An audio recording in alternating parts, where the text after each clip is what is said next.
Hola, buenas tardes. Mi nombre es Diego Marino.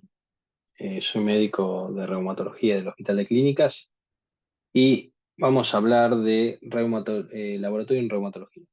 Esta, esta clase está orientada a alumnos de medicina interna, de semiología o de terapéutica y a residentes de medicina interna de los primeros años. Vamos a empezar con algunos casos clínicos. El primer caso clínico, sí, una chica de 22 años, Micaela, no tiene antecedentes de relevancia. La madre tiene artritis reumatoidea seropositiva. Tuvo algunas artralgias, es decir, algunos dolores articulares posterior a la actividad física, y alguien le solicita un laboratorio y encuentra factor reumatoideo y CSP positivo. Cuando ustedes la reciben en consultorio, le preguntan, la revisan completamente, hacen una historia clínica completa y detallada y no encuentran ninguna otra manifestación y no tiene artritis al momento de la evaluación. Acá uno podría preguntarse si tiene artritis reumatoidea, eh, y la respuesta sería que al momento de la evaluación solamente tiene anticuerpos, ¿sí?, compatibles, y no tiene una manifestación clínica compatible. Y se podría plantear algunas cosas. Por ejemplo, si esta chica que ahora no tiene clínica, más adelante la va a tener, no necesariamente. Y por otro lado, si yo tratando a esta chica de 22 años que solamente tiene el antecedente materno, obviamente que tiene peso, y tiene factor reumatoideo CSP positivo, pero no tiene ninguna manifestación clínica de artritis reumatoidea, no tuvo artritis, sinovitis, tenosinovitis en ningún momento. Si yo la trato con un inmunosupresor, ¿sí?, a la larga evito que progrese la enfermedad. Al día de hoy esto no es así y solamente se tratan aquellos pacientes que tienen manifestaciones clínicas, que han tenido en algún momento artritis y tienen anticuerpos positivos. Otro de los escenarios, ¿sí? Otro de los escenarios, ¿sí? Perdón, acá en este primer caso, lo que uno puede entender es que la presencia de un anticuerpo no necesariamente hace diagnóstico de una enfermedad. Otro de los escenarios es un varón de 76 años que es hipertenso, dislipémico, consulta por un cuadro de poliartritis simétrica de pequeñas y grandes articulaciones, más o menos de 3 meses de evolución, que es aditiva, es decir, que va sumando compromiso de articular, artritis en distintas articulaciones con el paso del tiempo, tiene rigidez matinal mayor a 1 hora, se hace una ecografía Power Doppler que demuestra inflamación al momento del estudio, ¿sí? Y no solo inflamación activa, sino que además evidencia erosiones a nivel de la cortical ósea y proliferación sinovial, panos. Tiene una eritrosedimentación de 80 y cuando le piden los marcadores para artritis reumatoidea, el factor reumatoideo y el anti-CSP son negativos. Uno, la pregunta que surge es decir, ¿este paciente tiene o no tiene artritis reumatoidea? Este paciente tiene artritis reumatoidea independientemente de los marcadores negativos. Y este es un caso real, ¿sí?, de un paciente de consultorio que tiene artritis reumatoidea, una forma particular, donde la artritis reumatoidea es cero negativa, pero el cuadro clínico, ¿sí?, marca el diagnóstico de la enfermedad y, como dijimos en el caso anterior, ni la presencia por sí sola, ni la ausencia de un anticuerpo va a descartar la enfermedad. Son un complemento importante desde ya en el diagnóstico, pero por sí solos, aislados de un cuadro clínico, no hacen diagnóstico ni descartan una enfermedad.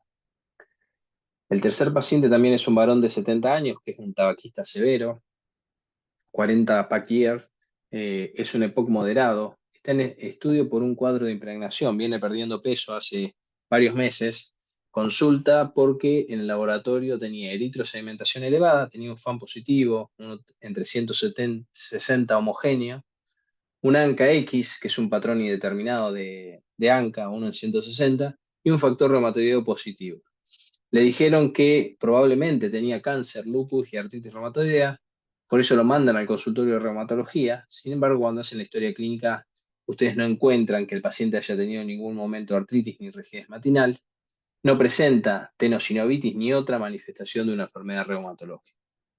Cuando al paciente le hacen una tomografía, lo que encuentran es esa imagen nodular especulada del lado izquierdo, en el pulmón izquierdo. Probablemente, si este paciente tenga un cáncer de pulmón y como manifestaciones de la pérdida de la tolerancia inmunológica, del trastorno inmunológico que genera una enfermedad oncológica, tiene FAN positivo, es decir, hay autoanticuerpos en el paciente, lo mismo que el ANCA-X y el factor reumatoideo. Es decir, que muchas veces la presencia de un anticuerpo determinado no define una enfermedad reumatológica, sino que a veces hay otras enfermedades reumatológicas que, perdón, hay otras enfermedades que no necesariamente son reumatológicas que pueden cursar con anticuerpos positivos. Entonces, nuevamente, el cuadro clínico está por encima y es soberano.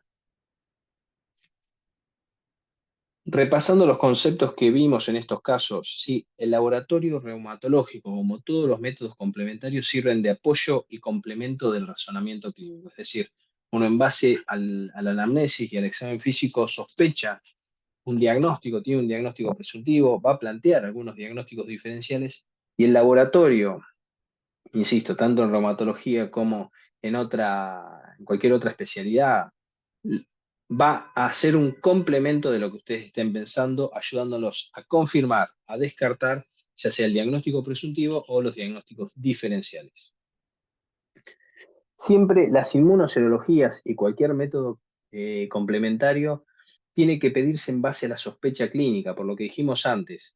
Hay pacientes que pueden tener anticuerpos positivos y no tener la enfermedad ni van a desarrollarla.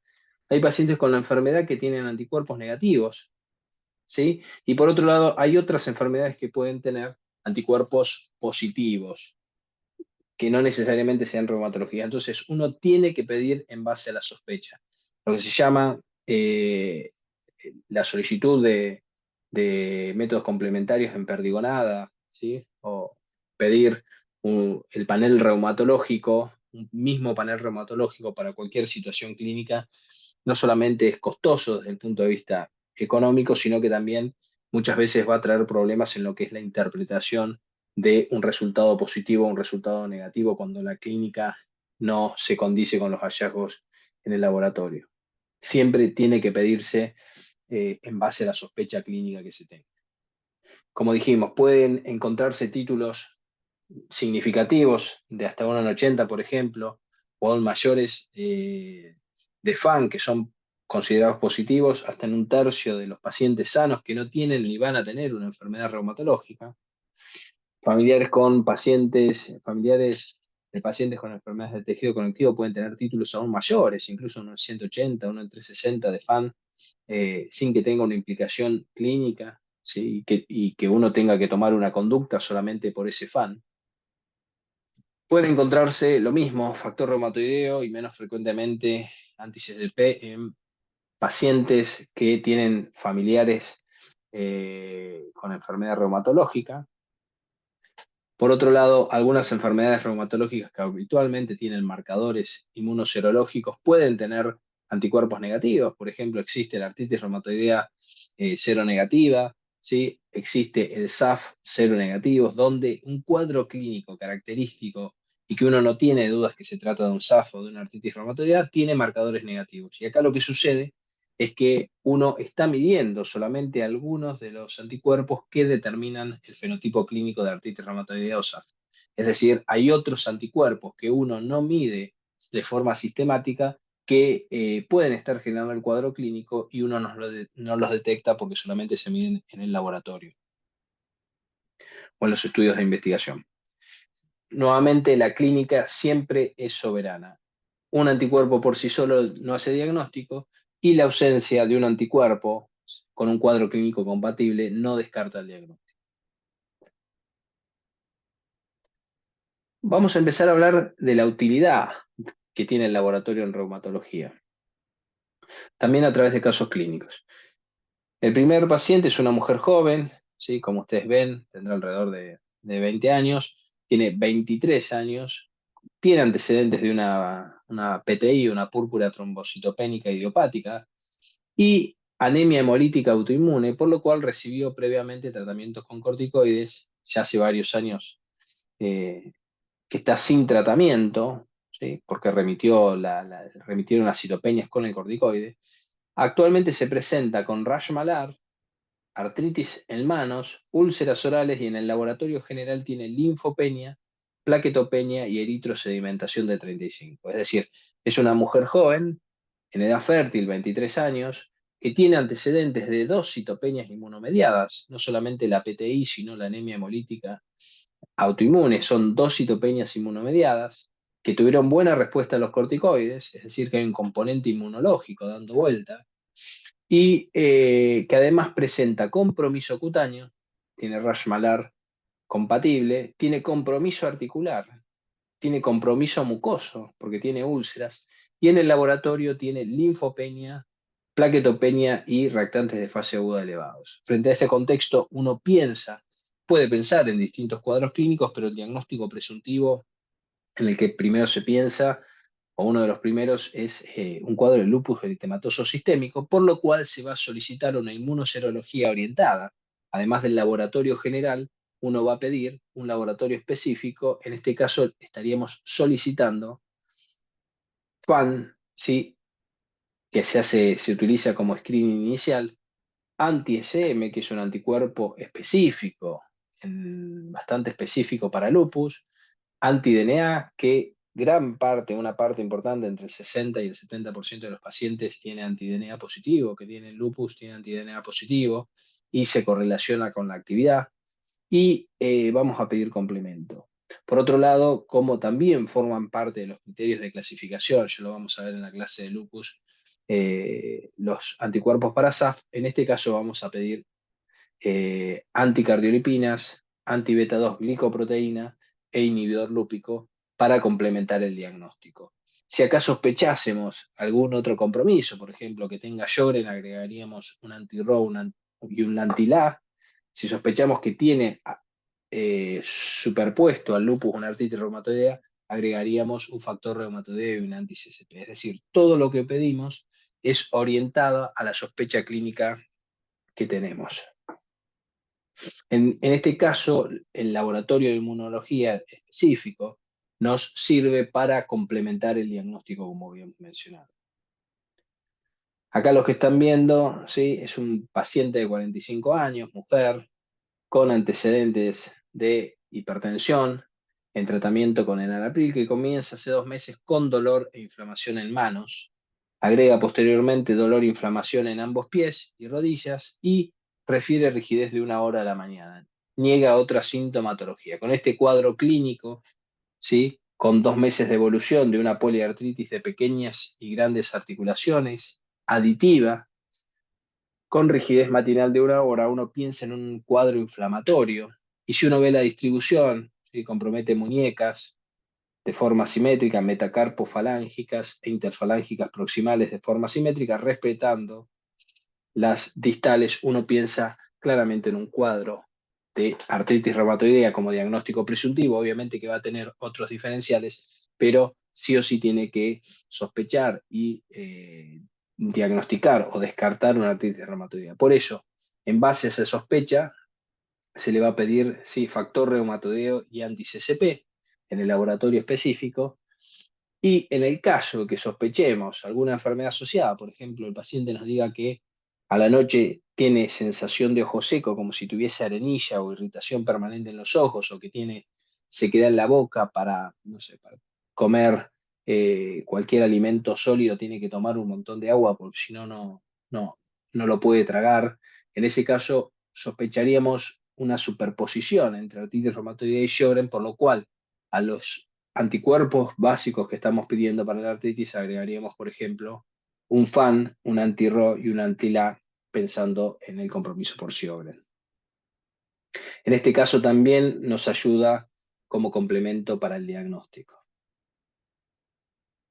Acá hay ejemplos de criterios de clasificación que utilizan para el diagnóstico, para la clasificación en realidad, utilizan los autoanticuerpos. Acá el primero de ellos son los nuevos criterios de clasificación de lupus, donde ustedes directamente entran sí, teniendo un FAN positivo. Es decir, que para aplicar los criterios de clasificación actuales en lupus, sí o sí el paciente tiene que tener FAN positivo, ¿sí? Si no, como dice acá, no pueden aplicar los criterios de clasificación. Una vez que tienen el FAN positivo, empiezan a agregar, ¿sí? La parte clínica, pero miren esto, la parte inmunológica, también pesan los anticuerpos antifosfolipídicos, el complemento y los anticuerpos específicos para lupus para hacer la clasificación de un paciente como lúpico.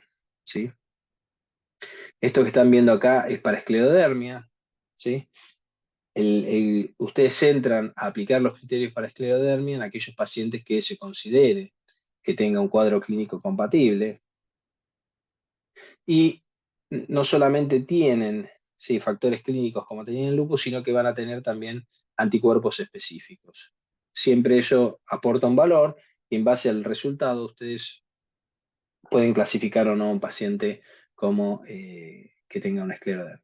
Y esto llega a su máxima expresión para el diagnóstico de la enfermedad mixta del tejido conectivo, que por definición la enfermedad mixta del tejido conectivo tiene que tener anticuerpos, tiene que tener FAM positivo en títulos altos y va a tener un anticuerpo específico que es el anti-RNP en títulos altos. Es decir, que los anticuerpos, como mencionamos, ¿sí?, nos ayudan en el diagnóstico de las enfermedades reumáticas y en el diagnóstico diferencial.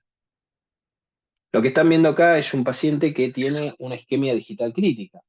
Si yo pregunto solamente con la imagen qué cuadro reumatológico tiene, probablemente se podrán plantear distintas cosas, que tiene un fenómeno vasculítico y está teniendo una necrosis digital por un fenómeno vasculítico, que tiene un trombo asociado a un SAF, o que tiene una esclerodermia y está generando un vasoespasmo. Podrían plantear todo eso y es totalmente válido, o que puede tener los tres mecanismos simultáneamente. Sin embargo, si yo les muestro esta foto y les digo que el paciente tiene un FAM positivo en 360 nucleolar, tiene un anticuerpo anti-esclero70 positivo y tiene un cuadro clínico compatible en esclerodermia, ustedes van a pensar principalmente en un mecanismo vasoespástico, en una contracción de los vasos, ¿sí?, ya sea espontánea por secundaria a algún estímulo, al frío, por ejemplo. Ahora bien, si yo este mismo cuadro clínico les planteo que tiene un ANCA 1 en 160 positivo, con un anti-MPO positivo en títulos altos, ustedes el mecanismo principal que van a considerar en el contexto de este anticuerpo es un fenómeno vasculítico, es decir, la infiltración de la pared vascular por células inflamatorias que genera estrechez de la luz e isquemia. Ahora bien, el tercer escenario, si yo les digo que este paciente tiene un inhibidor lúpico positivo en reiteradas oportunidades, ¿sí?, anti-beta-2-glicoproteína positivo y anticardiolipinas positivos, también en reiteradas oportunidades, ustedes van a plantear que el mecanismo fisiopatológico subyacente debajo de esta manifestación, quizás uno de los principales, no el único, sea un mecanismo trombótico, y van a estar pensando en un SAF. ¿Sí? Por lo cual, acá vamos a ver algunos ejemplos más. Acá tiene una tomografía de tórax de un paciente que tiene caída del hematocrito, tiene hemoptisis, disnea y desaturación, o sea, insuficiencia respiratoria, y en la tomografía ven estos infiltrados, compatible con una hemorragia alveolar. Y acá tiene otro paciente con insuficiencia renal rápidamente progresiva, que tiene otras manifestaciones clínicas, y en la biopsia renal ustedes ven esto, que es el depósito de inmunocomplejos que se visualiza por inmunofluorescencia. Es decir, que en algunas patologías, como las que mencionamos, ¿sí?, los anticuerpos nos ayudan a pensar en fisiopatogenia. ¿Cuál es el mecanismo implícito o que está debajo de determinada manifestación? ¿Sí? Por ejemplo, en los pacientes con lupus, ¿sí?, el depósito de los complejos antígeno-anticuerpo pueden generar una hemorragia alveolar por capilaritis difusa, o pueden generar una glomerulonefritis con insuficiencia renal. Lo mismo en las vasculitis ANCA, ¿sí?, el depósito de inmunocomplejos puede generar hemorragia alveolar, por ejemplo, en una polengitis microscópica, o también puede generar una insuficiencia renal rápidamente progresiva. Por lo cual, otra de las cosas para lo cual va a ser útil va a ser pensar en mecanismos fisiopatogénicos. Y esto tiene importancia porque si ustedes piensan en un mecanismo fisiopatogénico, obviamente que la terapéutica que van a utilizar va a estar dirigido al mecanismo fisiopatogénico en el que estén pensando. Por ejemplo, en una hemorragia alveolar, en un paciente con lupus, uno sabe que hay Uno de los mecanismos es el depósito de inmunocomplejos, por lo cual, si es refractario el tratamiento inicial, podría plantear hacer plasmaféresis, hacer un recambio plasmático, sacar los anticuerpos que andan dando vuelta y que están generando daño tisular.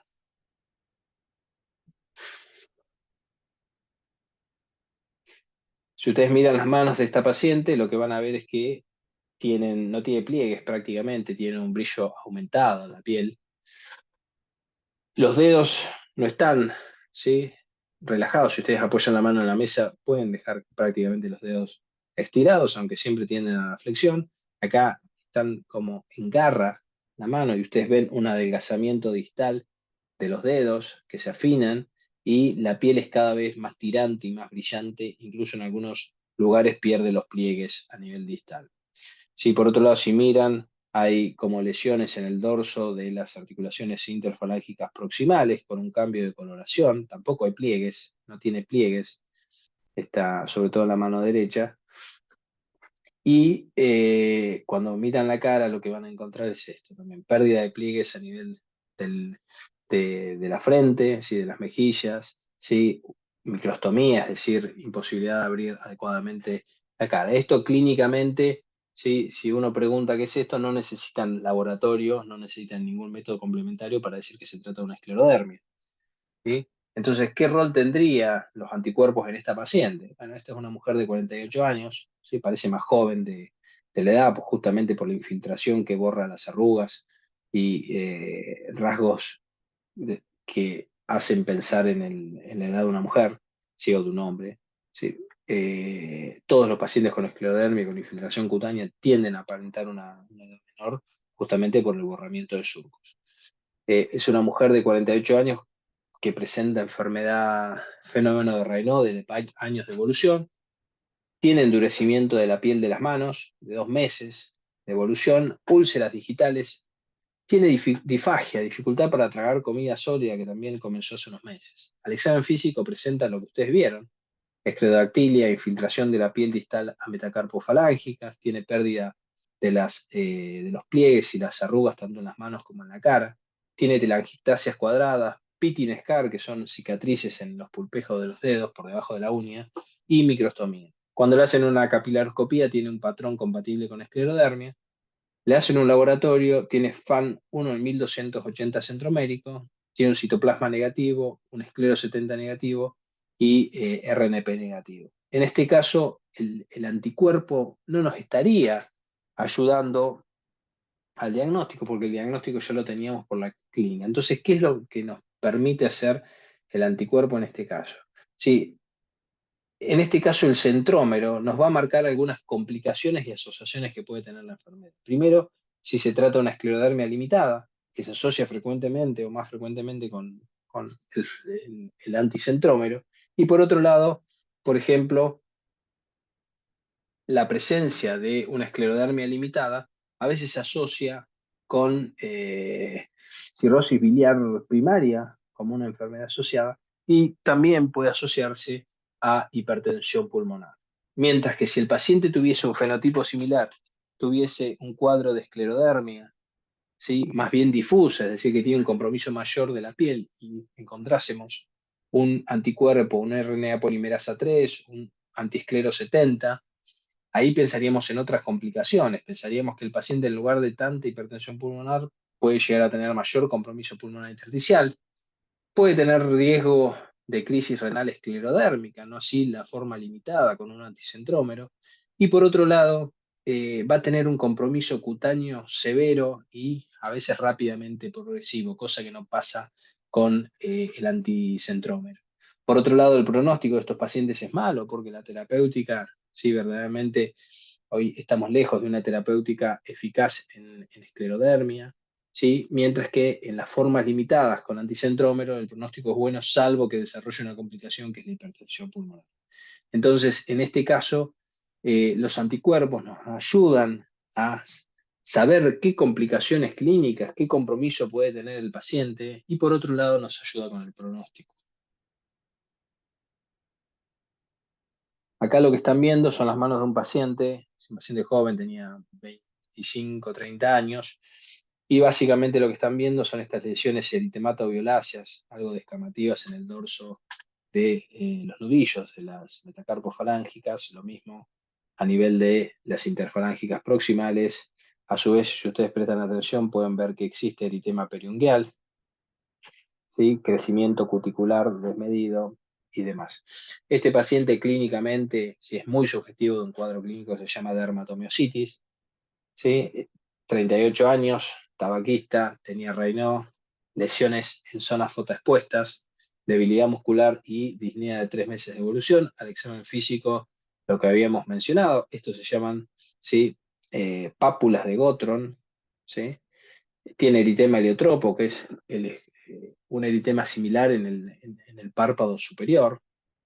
Tiene otros signos característicos de dermatomiositis, tiene úlceras digitales, tiene este aspecto gordito de las manos que se llama puffy hands, o sea, tiene manos edematosas. Y en la parte respiratoria tenía rales crepitantes en ambas bases pulmonares, artritis de metacarpofalángicas e interfalángicas proximales, y tenía un poco de debilidad en la cintura escapular.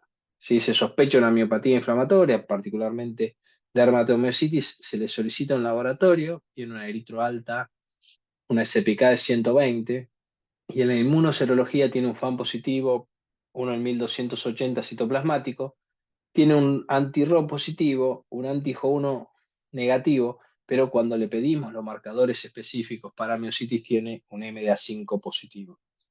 Esto no nos cambia el diagnóstico, sigue siendo una dermatomiositis, pero este anticuerpo en varias series se ha asociado a un compromiso pulmonar rápidamente progresivo, severo y refractario, y este paciente de hecho evoluciona al ingreso con un poco de compromiso pulmonar intersticial y al poco tiempo el paciente genera un compromiso severo que lo lleva a la intubación y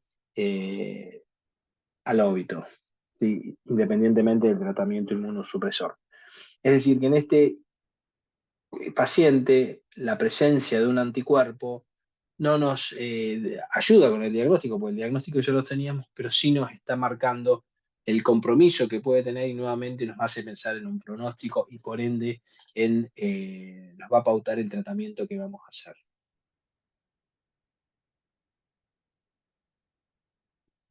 Por otro lado, otro escenario puede ser 23 años, ya tiene diagnóstico de lupus. Sí, presentó enteritis lúpica y nefritis lúpica, una nefritis lúpica clase 4, proliferativa difusa y clase 5.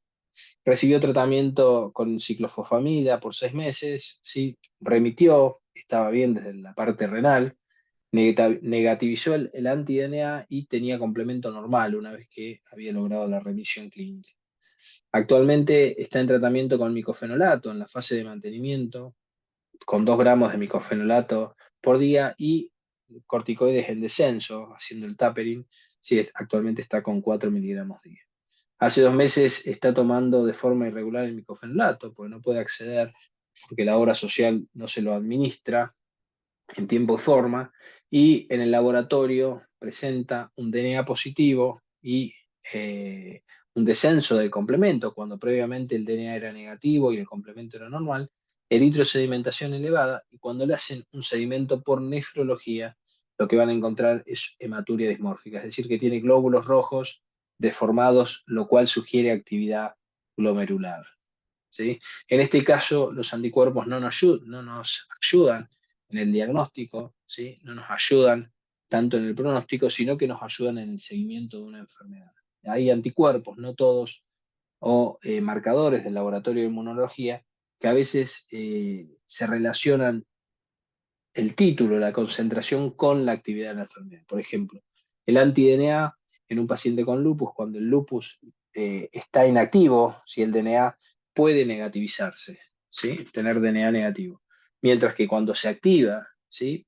Vuelve a positivizarse y empiezan a subir los títulos de anti-DNA. Lo mismo pasa con el complemento. El complemento en los pacientes con lupus sin actividad suele normalizarse y cuando se reactiva empieza a consumirse complemento y los niveles bajan, porque es parte de los mecanismos fisiopatológicos, la activación de la cascada del complemento. Por otro lado, también la eritrosedimentación y la PCR son marcadores de actividad, ¿sí? Que nos ayudan en el seguimiento de las enfermedades reumáticas.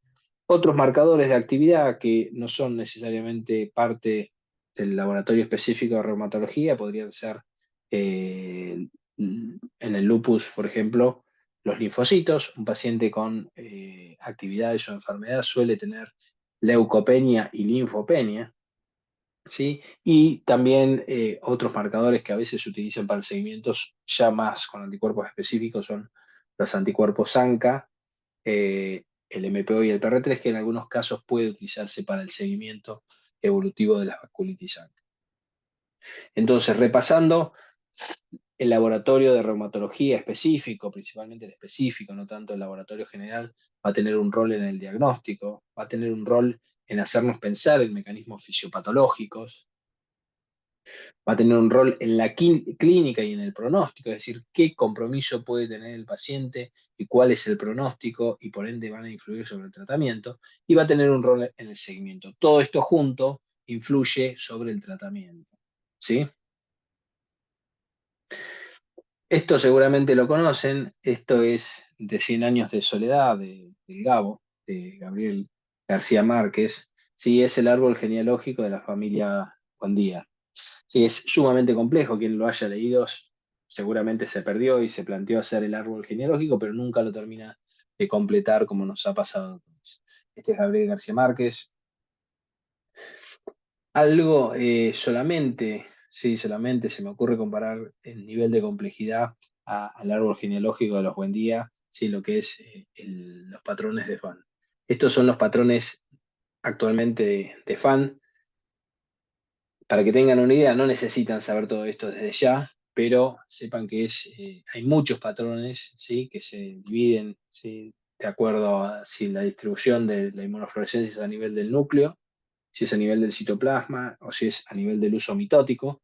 Y en base a eso, en base al patrón y el cuadro clínico, ustedes van a pensar qué anticuerpo está generando esa inmunofluorescencia en el FAN. Entonces, vamos a hablar un poquito de FAN en esta primera parte.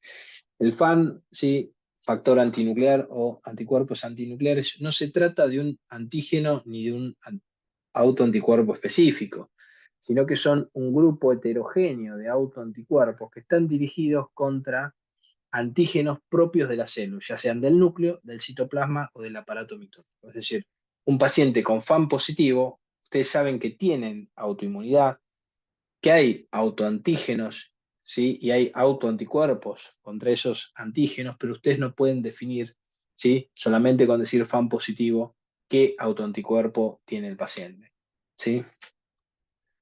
Entonces, actualmente se determina por una técnica específica, está estipulado y está todo estandarizado por inmunofluorescencia en un tipo de célula especial, que son las células EP2. Sí, y esto es un patrón de Fan. Si acá están viendo inmunofluorescencia con un patrón homogéneo en una parte específica de la célula que es el núcleo. ¿Sí? En base al patrón de la inmunofluorescencia del cuadro clínico, ustedes pueden pensar qué tipo de anticuerpo está generando esa inmunofluorescencia y por ende el siguiente paso a la inmunofluorescencia, al FAN, es pedir anticuerpos específicos por ELISA. Si bien el FAN es uno de los primeros estudios de screening o de tamizaje en las enfermedades reumáticas. Tengan en cuenta que hay múltiples patologías que pueden generar FAN positivo. Por ejemplo, acá tienen un cuadrito, esto está sacado del Kelly de reumatología, donde marcan las distintas patologías y la frecuencia del FAN. Acá ven, por ejemplo, en el lupus, entre el 99 y el 100% tiene FAN positivo, en esclerodermia el 97%, en el Sjögren entre un 50 y un 96%, en el lupus inducido por drogas en el 100%, en la enfermedad mixta por definición tiene FAN positivo. Pero, ¿qué pasa? Miren, si se alejan de las enfermedades reumáticas y buscan, por ejemplo, en enfermedades tiroides, entre un 30 y un 50% tienen FAN positivo y no necesariamente tienen una enfermedad reumatológica. Pacientes que hayan tenido implantes mamarios de silicona, entre el 15 y el 25% tienen FAN positivo, y acá algunos pacientes con enfermedades infecciosas o con cáncer pueden tener FAN positivo. Lo mismo, ya lo habíamos mencionado, pacientes normales, sí que no tienen ni van a tener normal en el sentido que no tienen una enfermedad reumatológica ni ninguna enfermedad, y no necesariamente van a tener, pueden tener títulos de FAN de mayores o iguales a 1,40 entre un 20 y un 30%, mayor a 1,80 entre un 10 y un 12%, y mayor a 1,170, que es un título significativo, 1,160, que es un título significativo en 5%. Es decir, nuevamente, el FAN no solamente se da en enfermedades reumáticas, sino que puede estar presente a títulos significativos en pacientes sanos o pueden estar marcando otra enfermedad que no sea reumatológica. Esto es un poquito la técnica. Básicamente, esto es una célula coriota, así como las nuestras, donde ven las distintas organelas. Básicamente lo que se hace en la técnica es se incuban las células EP2, que tienen un alto contenido antigénico tanto en el citoplasma, ¿sí?, en el núcleo como en el uso mitótico, se los incuba con el suero del paciente, es esta primera línea. Si hay autoanticuerpos, si los anticuerpos se van a pegar a los ligandos, a los antígenos respectivos, y uno después eso se lava y se pone un antisuero, si se pone una inmunoglobulina inmunoglobulina, es decir, un anticuerpo que reconoce la fracción FC de otro anticuerpo, que está marcado con fluorescencia. Entonces, el siguiente paso es mirar el microscopio y localizar, ¿sí?, localizar dónde está la fluorescencia y qué patrón tiene. En base a eso, el bioquímico, ¿sí?, con experiencia en el laboratorio inmunológico, puede determinar qué anticuerpos podría estar generando esa inmunofluorescencia y en base a eso pedimos anticuerpos específicos por ELISA. ¿Qué nos interesa del FAN? ¿Sí? Nos interesan varias cosas, no solamente que haya FAN positivo o negativo, y esto es importante. Como les dije, un FAN positivo, si ustedes no dicen nada más, no sugiere absolutamente nada. Ahora bien, tenemos en cuenta el título, ¿sí? Se considera significativo cuando es mayor o igual a 1,40. Para lograr el título, lo que hace el bioquímico va diluyendo, entonces las concentraciones va bajando y por eso, y por ende en algún punto deja de tener inmunofluorescencia y en ese punto define el título, ¿sí? La distribución, es decir, si está en el citoplasma, si está en el núcleo, si está en el aparato mitótico, es otra cosa que me importa. Y por otro lado, el patrón de la inmunofluorescencia. ¿Sí? Si es nuclear homogéneo, si es nuclear moteado, etc. Con todo esto, ¿sí?, yo puedo plantear, ¿sí?, yo puedo plantear qué tipo de anticuerpo estaría generando en un contexto clínico esa inmunofluorescencia. Por ejemplo, en un paciente con un cuadro clínico compatible con lupus, si yo tengo un FAN 1 en 1280 nuclear homogéneo, sospecho que el anticuerpo que está dando vuelta es un anti-DNA.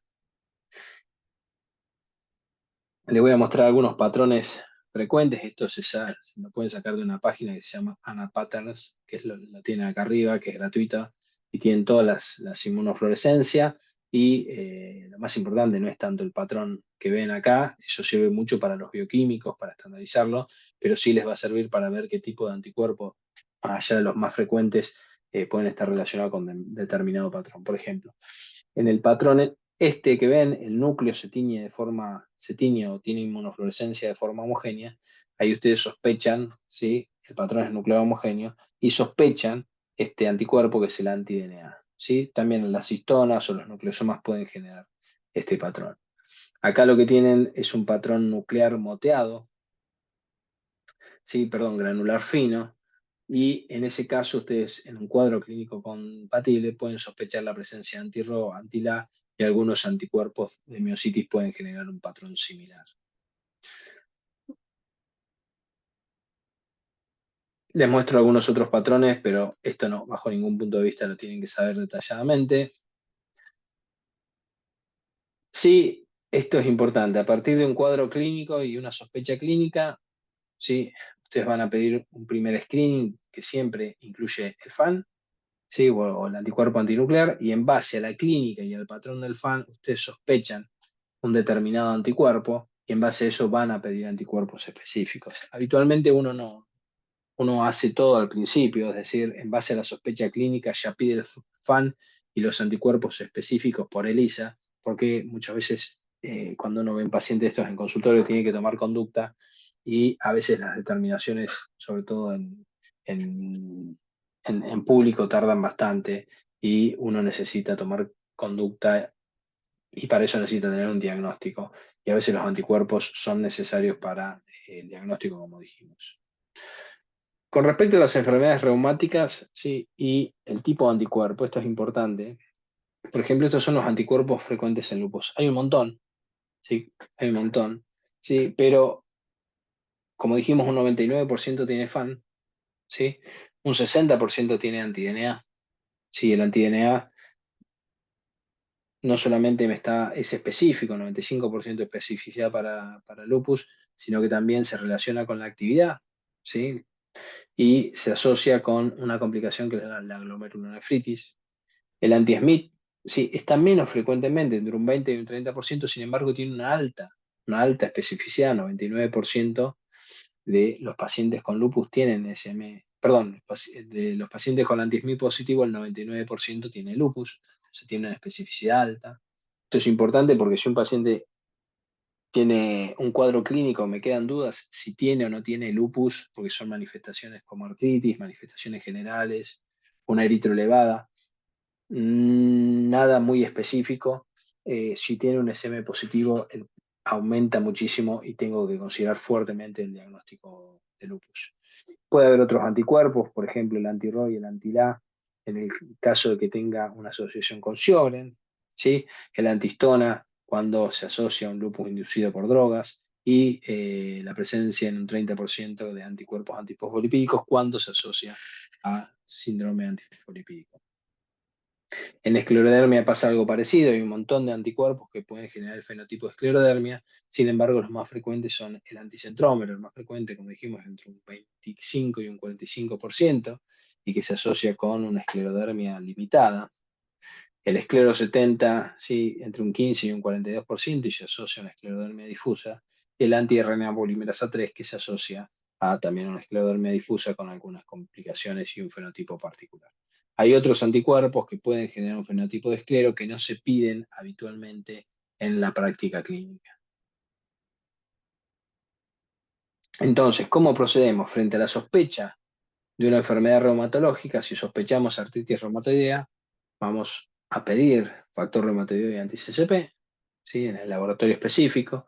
Si sospechamos una vasculitis sistémica, pediremos crioglobulinas, ANCA, MPO y PRTs.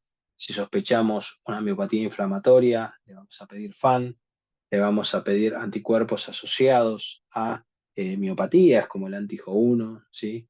El escleromiositis, ¿sí? Y otros anticuerpos más. Y también si sospechamos por compromiso pulmonar y artritis asociado a compromiso muscular, un síndrome antisintetasa, le vamos a pedir los anticuerpos específicos con un panel de diamiositis. Por otro lado, si sospechamos esclerodermia, siempre vamos a pedir un FAN al inicio, vamos a pedir esclero 70, ¿sí? Anticentrómero, ¿sí? Y una RNA polimerasa 3. El anticentrómero habitualmente se ve en el patrón del FAN, por lo cual no es necesario pedirlo como un anticuerpo aparte, pero sí el esclero 70 y el RNA polimerasa 3. Si sospechamos lupus, los pacientes inicialmente vamos a pedir FAN, vamos a pedir un anti-DNA de doble cadena y un anti-SM y complemento, ¿sí? Por otro lado, si pensamos que puede haber alguna patología asociada a un Sjögren, además del FAN le vamos a agregar el anti-RO, el anti-LA. Y si pensamos en SAF asociado, a lo que vamos a agregar, ¿sí? Por ejemplo, en lupus, a estos anticuerpos le vamos a agregar el inhibidor lúpico, el anticardiolipina y el anti-2 beta-glicoproteína, tantos IgG como IgM, y en base a eso vamos a confirmar o a descartar los diagnósticos. Esta es la parte general. Hay algoritmos que intentan marcarles a ustedes cómo tienen que utilizar los autoanticuerpos. Sin embargo, el concepto es que tienen que basar la solicitud y la interpretación en base a la sospecha clínica, ¿sí? Esta es la primera parte. En una segunda parte vamos a utilizar ejemplos para ver para qué nos sirven los anticuerpos en cada una de las enfermedades reumatológicas más frecuentes.